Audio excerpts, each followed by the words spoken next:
Wildlife photography isn't just about having the right lens or being in the right place at the right time. It's about knowing how to frame your shot so that it feels alive. So that when someone looks at your photo, they feel like they were there as well. Today, we're diving into the art of composition, from the rule of thirds to the golden ratio, and a few creative tricks in between. Hi everyone, and welcome. If you're new here, I'm Andrew, a hobbyist photographer based in Adelaide, South Australia, and my channel is all about photography. For my returning viewers, welcome back, it's good to see you again. Today's focus is composition, the invisible framework that makes a photograph work. We'll learn some classic guidelines, how to bend them for more creative shots, and how to think like a visual storyteller. Let's get started.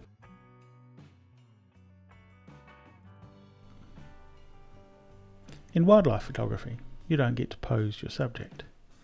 You can't ask a bird to step slightly to the left, or a kangaroo to turn its head towards the light. You have to work with what you're given.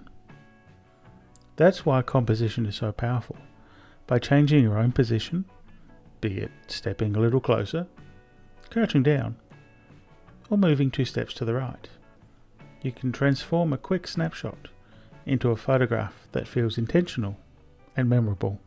Good composition guides your viewer's eye. It creates balance and interest. And more than anything, it communicates the subject's personality or behaviour. By a simple change in framing, you can make an animal look powerful, vulnerable, majestic, or playful. In short, composition is how you tell the story. Let's start with a classic. Imagine dividing your frame into a 3x3 grid. The idea is to place your subject along one of the lines, or better yet, one of the intersection points. In wildlife photography, this works brilliantly for portraits. If you're photographing a bird, placing its eye on one of those intersections or grid lines instantly feels more balanced and natural than centering it. Here's a key tip. If your subject is looking left, leave more empty space on the left side of the frame. This gives your viewer somewhere to follow the gaze. Without that breathing room, the photo can feel cramped or uncomfortable. It's a simple tool, but incredibly effective for making your shots feel intentional. Now, let's go a little deeper to the golden ratio. This is a mathematical pattern that shows up everywhere in nature, from seashells to galaxies. In photography, we often use the golden spiral, which is a curve that naturally guides the viewer's eye towards your subject. It feels more organic than the rigid third grid. For example, if you're photographing a snake coiled up in the grass, that spiral shape almost perfectly mirrors the golden spiral. Or take the elegant curve of a bird's neck. If you frame it right, it naturally draws the viewer's eye straight to the bird's face. You don't have to force it, but being aware of these curves in your composition can add a subtle harmony that makes your image more pleasing. Next, let's talk about leading lines. These are elements in your scene that direct the viewer's gaze towards your subject or a central point. They don't have to be as obvious as this. Sometimes a trail in the dirt, a branch, the curve of a riverbank, or even ripples in the water. The trick is to use these natural lines to guide the eye where you want it to go. Imagine for a moment photographing a kangaroo on a path. If the path stretches into the frame, it leads your viewer's eyes right to the animal. Even lines like shadows or graphs patterns can do the job. Leading lines are a simple way to create flow and depth in your images.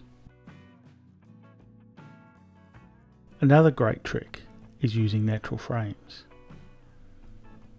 Think of foliage, branches, rocks, or even out of focus foreground elements. By shooting through something, you can create a sense of depth and context. As you can see in the image here, I've shot through the arm of a park bench. When it comes to wildlife photography, it feels like the viewer is peeking into the animal's world. rather than just looking at a flat image. For example here, photographing a chimpanzee through leaves, or in this case a wooden ladder, makes the viewer feel hidden, as if they're observing the animal quietly in its habitat. It helps add to the intimacy and realism of your photo. Okay, let's shift gears and talk about negative space. This is when you deliberately leave a lot of empty space around your subject. It creates a feeling of calm, isolation, or scale. A bird in flight, or perched against a wide open sky, becomes powerful through its simplicity. A bee resting on a flower helps show this sense of scale. Or a lone bird in a wooded scene can make it seem small and vulnerable, but in a beautiful way. Negative space lets your subject breathe, and it allows the viewer to focus fully on the animal without distraction. Sometimes less really is more. Now, here's the important part. Once you understand these rules, don't be afraid to break them. Centering your subject, tilting the horizon, or cropping tightly. All of these so-called mistakes can be powerful if they serve the story. The goal isn't to tick boxes. The goal is to create images that speak. So, once you've learned these rules, feel free to blend them to your style.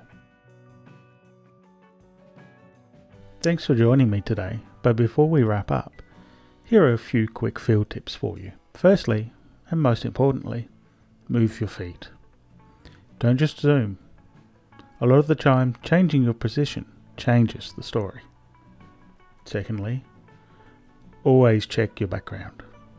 Even a stunning subject can be ruined by that distracting branch or a bright patch of sky. Thirdly, anticipate movement. If a bird or animal looks like it's ready to move, leave space in the direction you think it's going to travel.